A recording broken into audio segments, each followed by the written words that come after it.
सन्माननीय छत्रपती शिवाजी महाराज, परमपूज्य डॉक्टर बाबासाहेब आंबेडकर, सावित्रीबाई फुले, प्रबोधनकार ठाकरे, स्वातंत्र्यवीर सावरकर या महापुरुषांना अभिवादन करतो. सन्माननीय बाळासाहेबांना अभिवादन. आपल्या सगळ्यांचे लाडकं व्यक्तिमत्व, ज्यांना जगाला हेवा वाटेल असा महाराष्ट्र घडवायचा आहे, हे सन्माननीय साहेब, आमचे सन्माननीय भारतीय जनता पक्षाचे नेते मधु चव्हाण साहेब, व्यासपीठावरील माझे सगळेच भाजप, शिवसेना, RPI, अजितदादा गट आणि महाराष्ट्र नवनिर्माण सेनेचे पदाधिकारी, माता भगिनी बांधवांनो, पत्रकार बांधवांनो, तर मला साहेब आपल्याशी बोलणार आहेत. या ठिकाणी वहिनी पण आलेल्या आहेत, सौभाग्यवती राज ठाकरे, त्या पण या ठिकाणी आलेल्या आहेत. मी त्यांचं या ठिकाणी स्वागत करतो. खरं आता मी एक 2-4-5 मिनिटं गप्पा मारेन, बाकी नंतर साहेब तुमच्याशी बोलतील. कारण मी आपण बरेच दिवस बोलतोय आणि ऊन प्रचंड आहे, तरी पण आपण सगळेजण एवढ्या उन्हात आणत या ठिकाणी आलात, त्याबद्दल मी आपलं मनापासून ऋणी आहे. मी मनापासून साहेबांचा आभारी आहे. साहेबांनी सगळ्यात पहिली महाराष्ट्रातली माझी उमेदवारी जाहीर केली. मी साहेबांचं मनापासून आभारी आहे. त्याच्यानंतर मी आभार मानतो सन्माननीय या देशाचे पंतप्रधान मोदी साहेब, सन्माननीय देवेंद्रजी फडणवीस, आशिषजी शेलार, त्यानंतर सन्माननीय राज्याचे मुख्यमंत्री एकनाथजी शिंदे, श्रीकांतजी शिंदे, सन्माननीय उपमुख्यमंत्री अजितदादा पवार, त्यांचे सगळे सहकारी, यांचाही मनापासून आभारी आहे. सोबतच महाराष्ट्र नवनिर्माण सेनेचे सगळेच कार्यकर्ते आणि महायुतीमध्ये असणारे सगळ्याच पक्षाचे, रिपब्लिकन पक्षाचे आमच्या आठवले साहेबांचा मी आभार मानतो. या सगळ्याच कार्यकर्त्यांचाही मनापासून आभारी आहे की आपण ह्या निवडणुकीमध्ये पूर्णपणे ताकदीने आमच्या सोबत आहात आणि पूर्णपणे प्रचाराची धुरा सांभाळत आहात.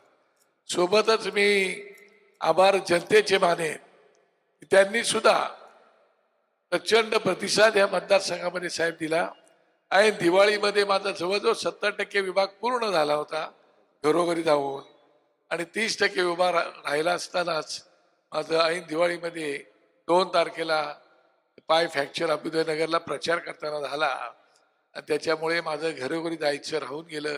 याही परिसरामध्ये मला घरोघरी जायचं होतं. मेघवाडी परिसर, लालबाग, परळ ह्या परिसरामध्ये सुद्धा काही ठिकाणी जायचं राहिलं, मी त्यांची क्षमा मागतो.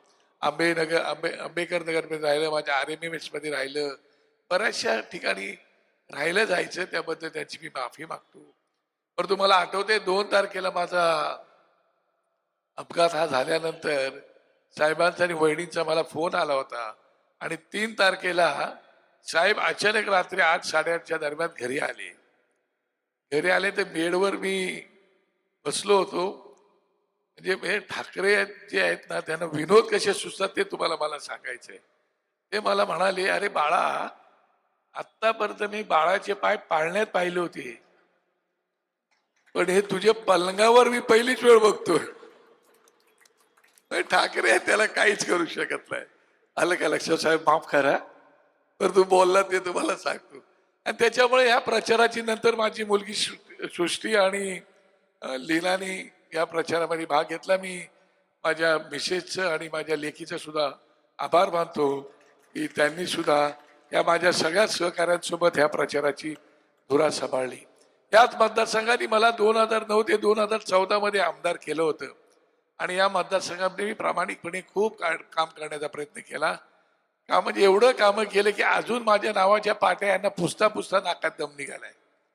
त्याच वेळेला मी ह्या मतदारसंघात सन्मान्य साहेबांना आणून खूप मोठ्या प्रोजेक्टचं श्रीफळ वाढवला होता. त्यात नरे पार्कमध्ये एखादं स्विमिंग पूल व्हावं, तरुणांना रोजगार मिळावं, महिलांना रोजगार मिळावं, ज्येष्ठ नागरिकांना मिळावा, शिवाय स्पोर्ट्स कॉम्प्लेक्स, एक उत्तम दर्जाचं स्विमिंग पूल, त्यानंतर आपल्या ह्याला शिवडी कोर्ट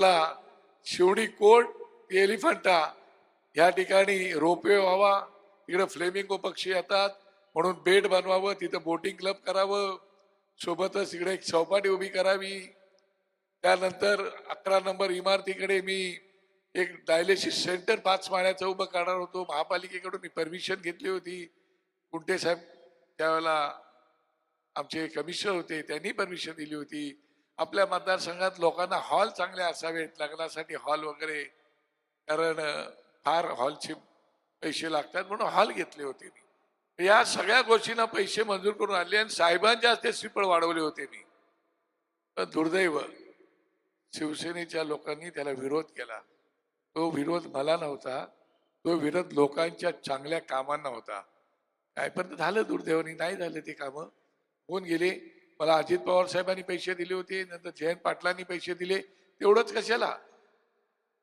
त्याच वेळेला देवेंद्र फडणवीस आणि भारत शिवसेनेचं सरकार आलं होतं, भाजप शिवसेनेचं सरकार.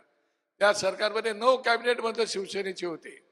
त्यावेळेला सुधीर मुनगंटीवार फायनान्स मिनिस्टर होते, मी त्यांच्याकडनं परत आणले.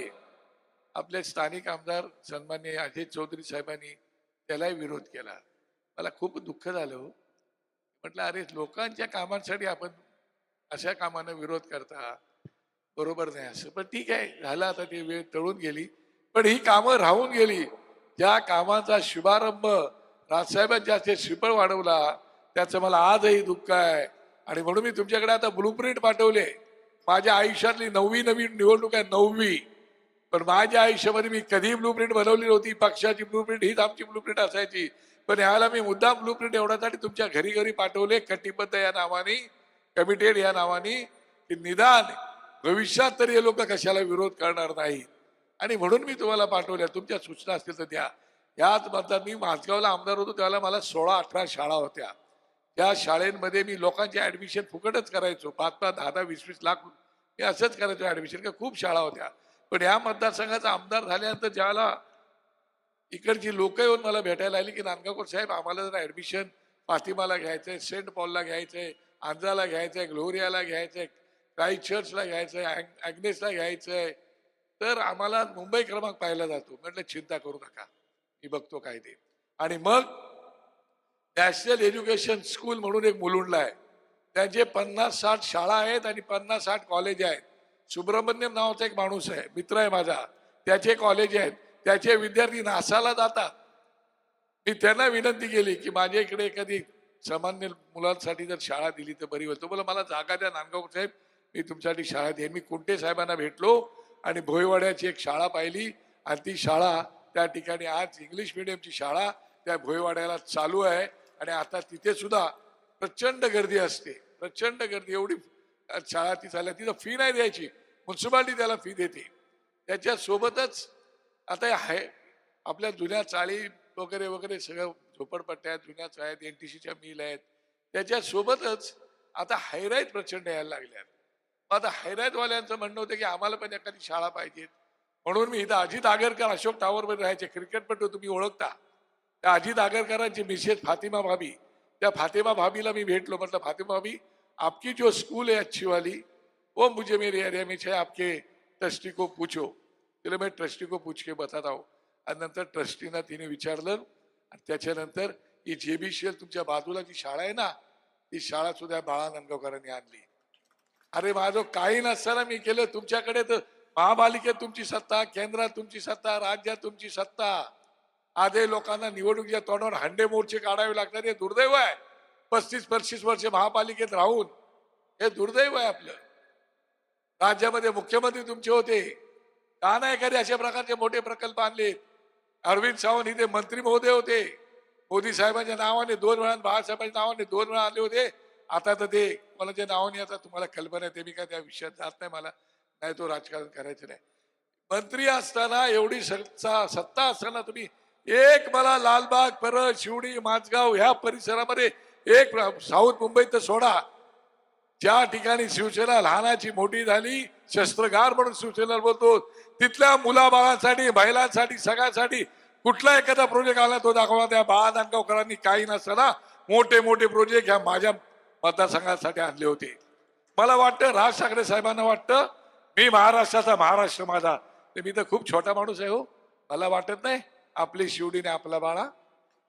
हा माझा मतदारसंघ आहे, माझं कुटुंब आहे, माझी बायको आणि माझी मुलं एवढीच माझी कुटुंब नाही, हेही माझं कुटुंब आहे. आणि म्हणून ते प्रोजेक्ट आणले होते.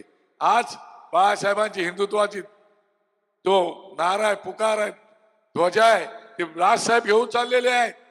बाळासाहेबांची ध्वजा, आणि एका बाजूला राजसाहेब हिंदुत्व घेऊन चाललेत, तर दुसऱ्या बाजूला सोनिया गांधीकडे आणि शरद पवारांकडे झुकणारे नारे तकदीर बोलणारे कुठे आहेत?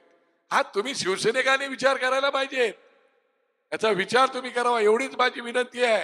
राज ठाकरे साहेबांना जगाला हेवा वाटेल असा महाराष्ट्र घडवायचा आहे. तुम्हाला बघायचं नसेल तर नाशिकला जा. ह्याच राज ठाकरे साहेबांनी त्यांचा 50 वर्षाचा प्रश्न सोडून टाकलाय. 50 वर्षाचा पाण्याचा प्रश्न जाऊन माहिती घ्या. तिकडचे रस्ते जाऊन बघा, काय सुंदर रस्ते बनवले ते. मला आठवते ती मिटिंग होती, साहेबांचे 40 नगरसेवक होते.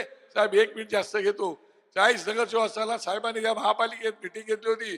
सगळे कॉन्ट्रॅक्टर बोलवले, सगळे त्या ठिकाणी असणारे आमचे पदाधिकारी बोलवले, आणि त्या कॉन्ट्रॅक्टरने अधिकाऱ्यांच्या समोर आमच्या पदाधिकाऱ्यांच्या समोर सांगितलं की मला ह्या नाशिकचे रस्ते एकदम सुंदर आणि छान पाहिजेत.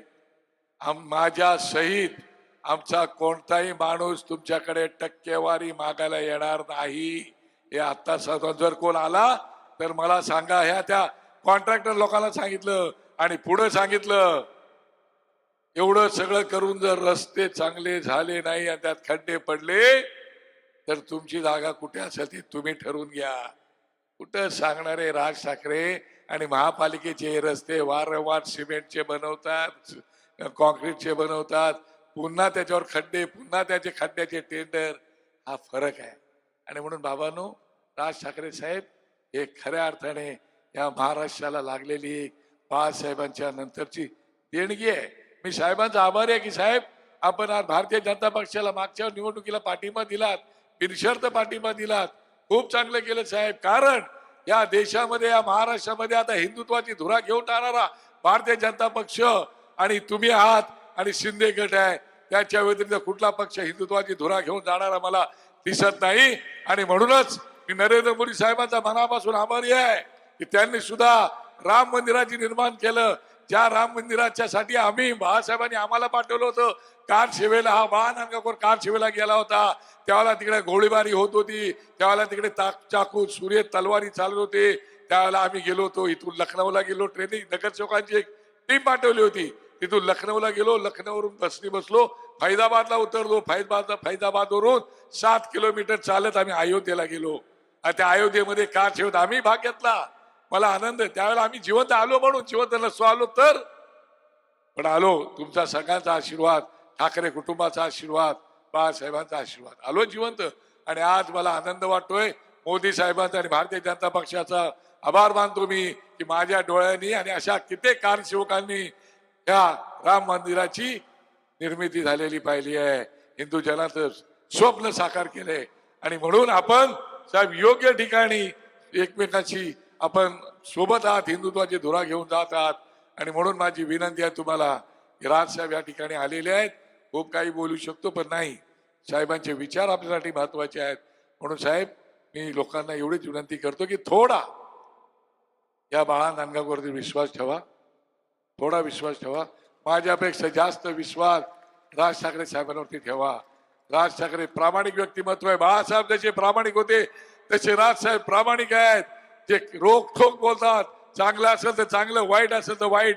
एखादा आपला पटणारा माणूस असेल पण त्यांनी जर चांगलं काम केलं तर चांगलं बोलणारं व्यक्तिमत्व आहे, खरं बोलणारं व्यक्तिमत्व आहे. आणि म्हणून राज ठाकरेंच्या पाठीशी आपण सगळ्यांनी खंबीरपणे उभं राहिलं पाहिजे, समस्त हिंदू जनांनी उभं राहिले पाहिजे. एवढीच मी विनंती करतो. माझी निशाणी 2 नंबरवरती आहे, रेल्वे इंजिन. त्याच्या समोरील बटन दाबा आणि राज ठाकरे साहेबांचा, ठाकरे परिवाराचा हा निष्ठावंत त्याला त्या विधानसभेत पाठवा. मी बेस्ट पार्लिमेंटरीयन आहे, मला माहिती आहे मी कसा फंड कुठून आणायचा ते मी करू शकतो. आणि या शिवडीमध्ये उत्तम प्रकारचं काम मी करून दाखवीन, एवढाच विश्वास तुम्हाला देतो. साहेब जास्त बोलल्याबद्दल मला माफ करा, तुम्हाला बसायला लागलं.